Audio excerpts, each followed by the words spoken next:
suivant. Aujourd'hui, le titre du témoignage s'intitule L'enfant jamais vu et l'homme qui se libère. Cette anecdote se passe à l'hôpital, à l'urgence. Alors, allons-y. Je suis dans le corridor qui mène à l'urgence, aux soins intensifs. J'ouvre les premières portes et de l'autre côté, à ma droite, il y a une infirmière devant un tableau qui vérifie des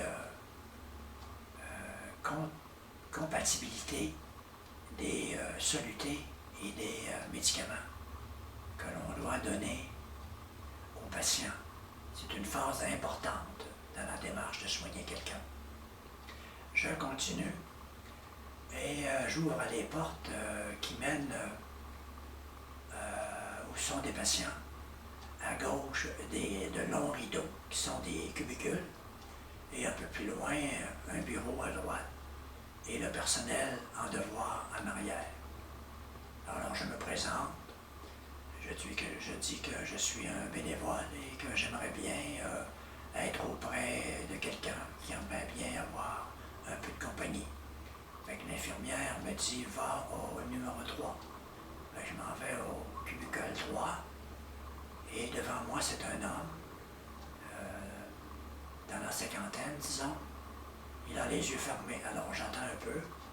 Et puis, il ouvre les yeux. Alors je le salue. Et je me présente. Et lui demande s'il souhaiterait avoir un peu de compagnie. Il dit oui. Alors on se serre la main de façon chaleureuse.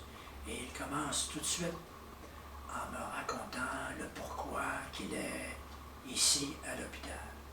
Il est entré d'urgence à cause d'un mal de gorge violent qui le brûlait, intolérable.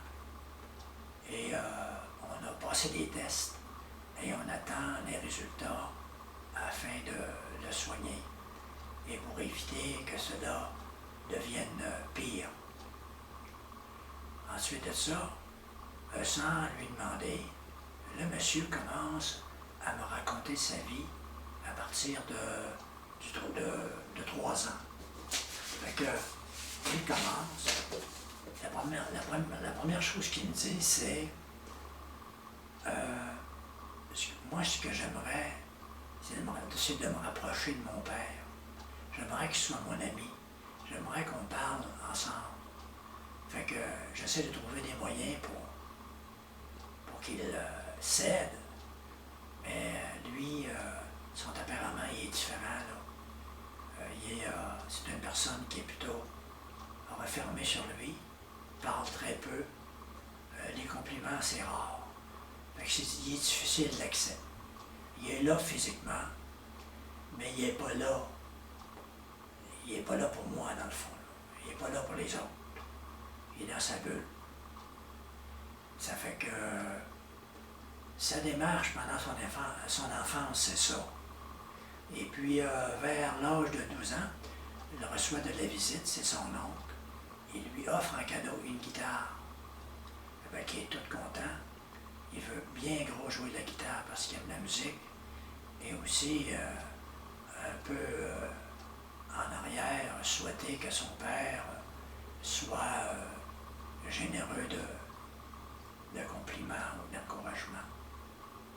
Fait que, il étudie pendant des années. Il est un virtuose. Et pendant toutes ces années, son père n'a presque pas bronché, si ce n'est qu'une fois, timidement. Alors c'est sûr qu'il n'est pas, c'est pas encourageant pour lui, là. Essayer de fraterniser ou de se rapprocher de son père. Fait qu'il continue sa vie. Il se marie, a des enfants. Et puis, avec le temps, il porte en lui un mal de vivre, tellement qu'un bon jour, il décide de se suicider. Alors, il essaie, mais rate son coup. Et cela éveille tellement une grande peur, il s'aperçoit que dans le fond, il ne veut pas se suicider. Fait que là, il décide de tourner la page et puis de continuer du mieux qu'il peut à fraterniser avec sa conjointe et ses enfants de la manière qui fonctionnait auparavant. Ça fait que là, il continue, et puis jusqu'au jour où il doit revenir, il doit venir à l'hôpital d'urgence pour soigner le mal de gorge qu'il a en ce moment.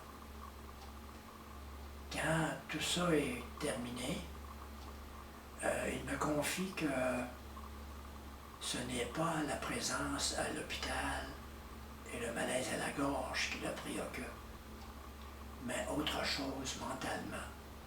Une pensée qui se promène sans cesse dans son esprit comme un écureuil en cage. C'est la pensée qu'il n'est pas un bon père de famille et un bon époux envers sa conjointe. C'est ça qui le ronge le plus pendant qu'il est à l'hôpital. Alors j'attends un moment, je lui propose, est-ce que vous en avez parlé? Êtes-vous confié avec votre conjointe? Il dit non. Ben, peut-être que vous pourriez le faire, vous n'avez rien à perdre. Qui sait? Il est très bien. Il dit, je vais y changer. Fait que quelques jours plus tard, je retourne avant même de me dire bonjour, tout content. Il m'a dit, monsieur, je me suis confié à ma conjointe comme vous l'avez suggéré. Et les commentaires furent débordants, au-delà de ce que j'espérais, tellement que j'ai pleuré à chaudes larmes. J'ai pleuré un long moment. Et en même temps, je me libérais d'une croyance erronée, mensongère, qui me brouillait l'esprit et qui ne devait pas faire partie de ma vie. Et c'est de là que maintenant, aujourd'hui, je vois la différence. Et pour cela, j'aimerais vous remercier de m'avoir tenu compagnie tout au long, ici, à l'hôpital. Mon ami, mon frère, merci